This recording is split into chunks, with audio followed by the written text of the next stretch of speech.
Today we're going to talk a little bit about how to do your forces and force diagram mastery activity. So you have hopefully had a chance to come pick this up. Here's your brand new items for your lab kit. One is a block with a little hook attached so you can drag it around. And that hook is there so that you can use the spring scale, which is in the little white box.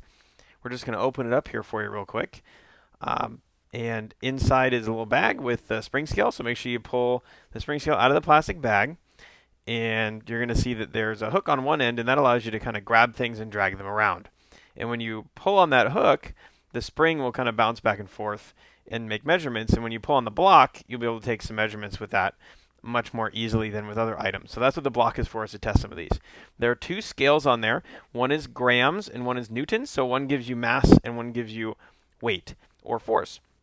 So on Earth, they kind of line up because we measure those together. So to find the mass, you're going to hold the spring scale up and down, and it's going to pull, so perfectly vertical if you can. And when you pull on the block or let it hang gently above the ground, you can measure the mass and the force, which is good.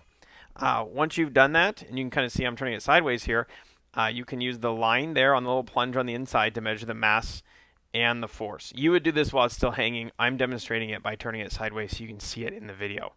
So for this one, you can kind of see that the grams are somewhere around 180 or so, and then the force is around 1.75 if you look at the lines there.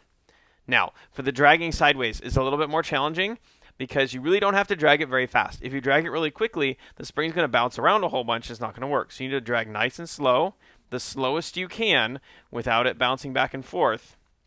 And you can kind of see it might take a little extra force to get it going, but once it's sliding, you're just going to pull, pull, pull, and do your best, because it will bounce a little. Do your very best to figure out what you think the force is there on average.